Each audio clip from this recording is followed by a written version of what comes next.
Hello, Happy New Year. How are you doing? I hope this year has been treating you good so far. Um, yeah, I just want to share a story from the Bible today to you that I find very interesting. I was studying the Bible and I just came across this story and it struck me because often most of us know stories about Abraham, Moses, this great man of God, Joseph, who whose stories were told extensively in the Bible, but sometimes we ignore some stories of seemingly insignificant people, you know, because perhaps they are too short, or yeah, we just read through them without you know without feeling anything. But whereas they in fact carry a lot of like message that we could learn from. And today's story that I want to share is about the servant of Abraham, the oldest servant of Abraham. How he was very he played a pivotal role in getting Isaac a wife. And if you know much about the Bible and the story of like of Abraham and Isaac and the people of Israel, you would know that Isaac getting Rebekah, birthed Esau and Jacob, and then Jacob became the father of Israel, right? So that role that this servant played was very, very, very, very crucial, right? And we can learn a lot from it. The Bible, the chapter is pretty long.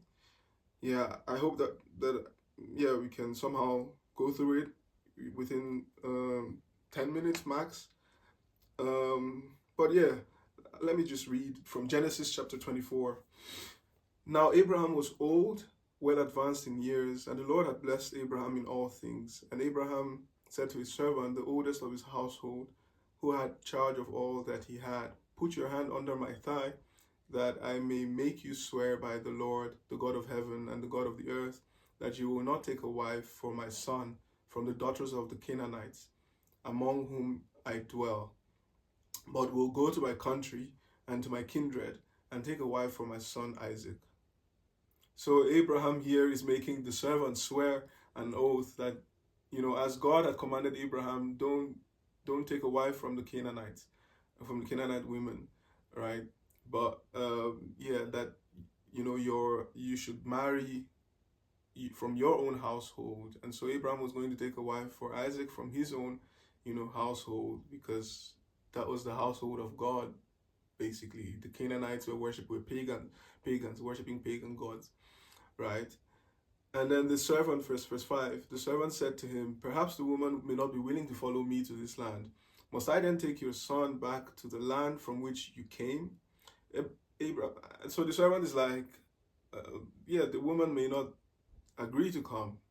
Should I take Isaac then to that land? But Abraham, then let's read verse 6. Abraham said to him, see to it that you do not take my son back there. The Lord, the God of heaven, who took me from my father's house and from the land of my kindred, and who spoke to me and swore to me, to your offspring I will give this land. He will send his angel before you, and you shall take a wife for my son there. But if the woman is not willing to follow you, then you will be free from my oath, from this oath of mine. Only you must not take my son back there. So the servant put his hand under the thigh of Abraham, his master, and swore to him concerning this matter. So yeah, so we can see here that Abraham, was confident that God would make a way for this servant, and he said, God will send his angel before you, and that will guide you and basically provide it. But if it so happens that the woman does not want to come, then you're free from this oath, right? And then the servant swore. Then the servant took 10 of his master's camels and departed, taking all sorts of choice gifts from his master. And he arose and went to Mesopotamia, to the city of Nahor. And he made the camels kneel down outside the city by the well of water at the time of evening, the time when women go out to draw water. And he said, O Lord, God of my master Abraham, please grant me success today and show steadfast love to my master Abraham. Behold, I am standing by the spring of water, and the daughters of the men of the city are coming out to draw water. Let the young woman to whom I say, please let down your jar that I may drink, and who shall say, drink, and I will water your camels. Let her be the one whom you have appointed for my servant Isaac. By this I shall know that you have shown steadfast love to my master.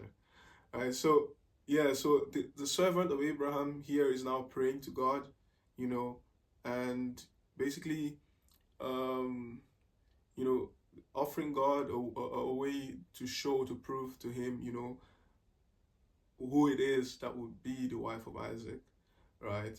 And just in the very next verse, it says here, before he had finished speaking, behold, Rebekah, who was born to Bethuel, the son of Milcah, the wife of Nahor, Abraham's brother, came out with her water jar on her shoulder.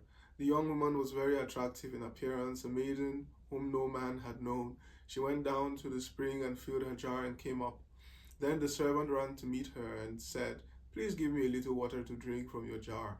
She said, drink, my lord. And she quickly let down her jar upon her hand and gave him a drink. When she had finished giving him a drink, she said, I will draw water for your camels also, until they have finished drinking. So she quickly emptied her jar into the trough and ran again to the well to draw water, and she drew for all his camels. The man gazed at her in silence to learn whether the Lord had prospered his journey or not.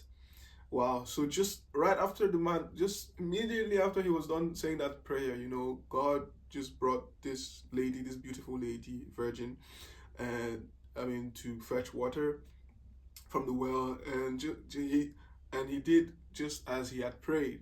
He went up to her to ask for water and everything, and just exactly as she was, just exactly what he had prayed for, really happened, there. Isn't it amazing that, he put his faith in God first? Like, he prayed to God, asked God for this sign, and, he actually took the step of faith to go to walk up to the lady, Rebecca, and ask for water. So we can already learn these few things, faith in God, the dependence on God, that you pray for something, you ask God for a sign, but also that you take a step of faith, to do what you're expecting to happen, a step of faith that you believe that God can answer your prayers, right? So yeah, I find that amazing that we can learn from. And verse 22 says, when the camels had finished drinking, the man took a gold ring weighing a half shekel and 2 bracelets for her arms weighing 10 gold shekels, and said, please tell me whose daughter you are. Is there room in your father's house for us to spend the night? She said to him, I am the daughter of Bethuel, the son of Milcah, whom she bore to Nahor. She added, we have plenty of both straw and fodder and room to spend the night. So you can see here that everything is just working out perfectly. It turns out that this girl who came, just immediately right after the prayer and did exactly what he had prayed for, is actually of the kindred, of Abraham's kindred, right? Everything was just unfolding perfectly for him. And what does the servant do next? Verse 26 says, the man bowed his head and worshipped the Lord and said, blessed be the Lord, the God of my master Abraham, who has not forsaken his steadfast love and his faithfulness toward my master. As for me, the Lord has led me in the way to the house of my master's kinsman. Then the young woman ran and told her mother's household about these things. So yeah, basically this servant just directly begins to worship God. To thank God, for what he had done for him. From his prayer, we can see that he's saying, he's thanking the God of his master and everything. But it almost seems to me as if, he could have said, thank my God as well, because he seems to have faith also in this God of his master, right? So you could assume that he has taken this God as his God, as well. So I mean, it's just amazing the fact that he, you know, acknowledged that it was this God, Yahweh, who took him all the way there, um, who answered his prayer, you know, to this point. Right. So verse 29 says, Rebekah had a brother whose name was Laban. Laban ran out toward the man to the spring. As soon as he saw the ring and the bracelets on his sister's arms and heard the words of Rebekah, his sister, thus the man spoke to me. He went to the man, and behold, he was standing by the camels at the spring. He said, Come in, O blessed of the Lord. Why do you stand outside? For I have prepared the house and a place for the camels. So the man came to the house and unharnessed the camels and gave straw and fodder to the camels. And there was water to wash his feet and the feet of the men who were with him. Then food was set before him to eat. Yeah. So to this point, you know, Laban, Rebecca's brother, came and, you know, welcomed him to the house, you know, wash your feet, and, you know, there's food for your camel, there's water and everything that you need and all that. Just come in, Laban told the servant. And then they offered him food to eat. Well, look what the servant does here. Um, I'm still reading verse 33 now. But he said, I will not eat until I have said what I have to say. And he said, he being Laban, speak on. So the servant is now talking. So he said, I am Abraham's servant. The Lord has greatly blessed my master, and he has become great. He has given him flocks and herds, silver and gold, male servants and female servants, camels and donkeys. And Sarah, my master's wife, bore a son to my master when she was old, and to him he has given all that he has. My master made me swear, saying, You shall not take a wife for my son from the daughters of the Canaanites, in whose land I dwell, but you shall go to my father's house and to my clan and take a wife for my son. I said to my master, Perhaps the woman will not follow me. But he said to me, The Lord before whom I have walked will send his angel to you with you and prosper your way. You shall take a wife for my son from my clan and from my father's house. Then you will be free from my oath when you come to my clan. And if they will not give her to you, you will be free from my oath. So the Abraham servant now goes on narrating, you know, everything to Laban and to the household, you know, why he was there. So he didn't care about the food. You know, he wasn't interested in the food until, and you can imagine how hungry he would have been, you know, after embarking on such a long journey. Obviously maybe they went with food, but you know how journeys can be. Before you get to the end, you're already exhausted what you have, and you must be hungry, right? But he's saying here, no, this is not why I came. You know, I have to tell you the reason why I came first before I go on eating your food. And then he goes narrating everything that Abraham had told him. And if you read all the way from, you know, 41, where I just stopped, you know, down to down to 48, down to 48, it's just him narrating everything that happened again, and we have read that before, so there's no need to read that again. But one thing struck me from his narration, like it was just exactly how it happened, you know, from where Abraham told him what to do to the end where he met Rebecca and she did, you know, what his prayer was. And, you know, everything was just perfectly narrated, like he told it exactly, you know, as it happened. And this just goes to show also like the heart of the servant. He knew his mission, you know, he was razor sharp focused on his mission, on what he was there for. And he wasn't even going to eat until he explained everything to them and until he got his answer from them, which was why he was there. So this just shows his faithfulness, his heart. He wasn't distracted. He was just 100% focused on the reason why he was there. So yeah, an amazing servant indeed. So I'll continue from verse 49 after he had narrated everything.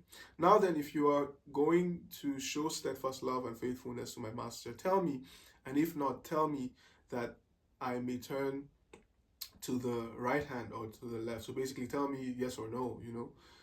Then Laban and Bethuel answered and said, the thing has come from the Lord. We cannot speak to you bad or good. Behold, Rebekah is before you. Take her and go, and let her be the wife of your master's son, as the Lord has spoken. So basically, they identified that what had happened had come from the Lord. Why? Because of his narration, I prayed, and just exactly what I prayed happened. So obviously that struck them as coming from God, from Yahweh, and they accepted, that since it has come from the Lord, Rebecca is here, take her and go and let her be the wife of your master's son.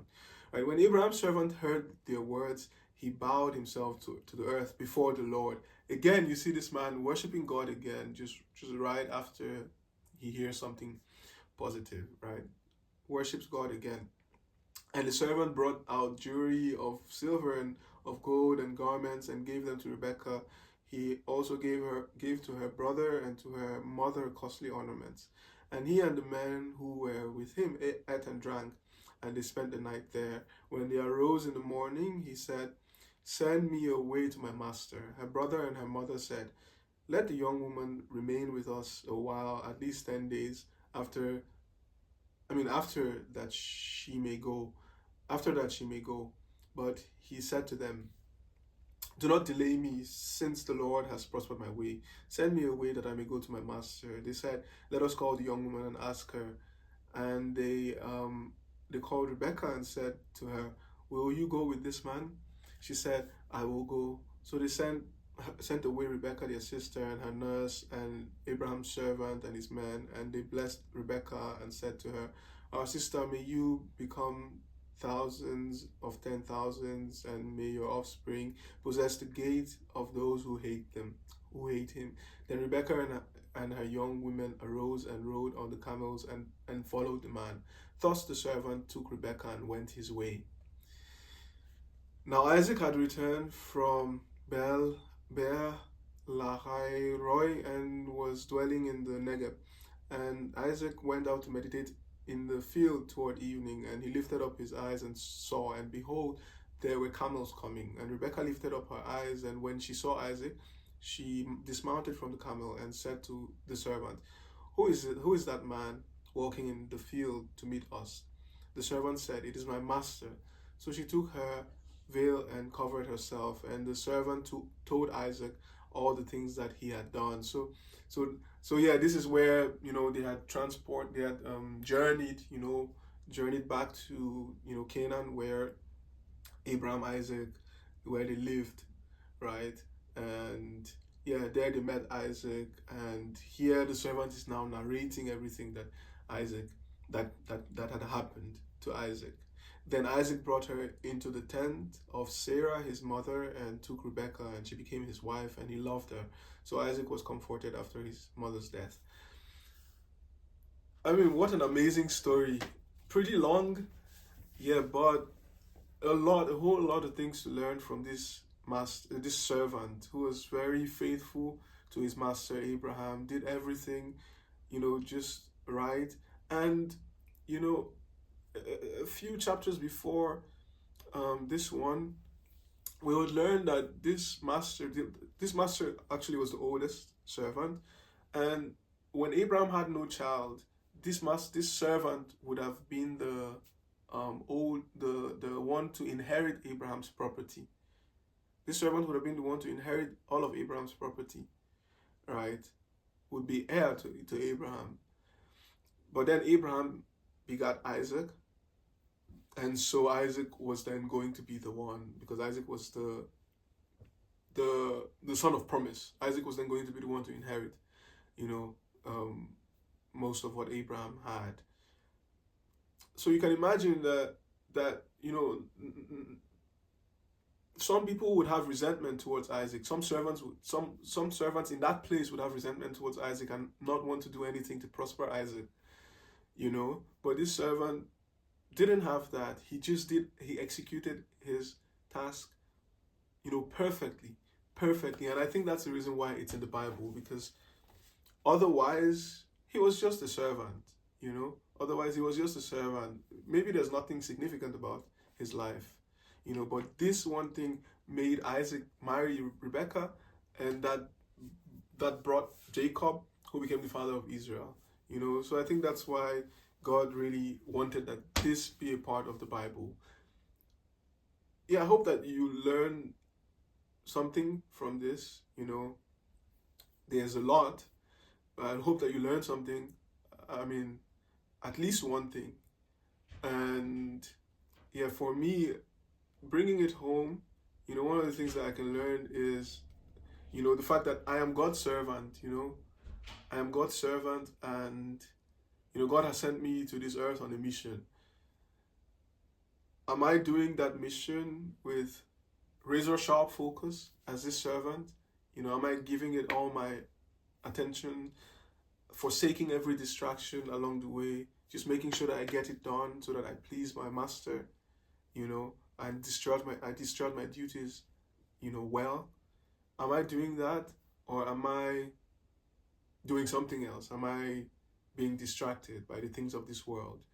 This is one of the ways that this story speaks to me personally, and maybe to you as well, right? Whatever you're doing is not insignificant. Don't see it as insignificant.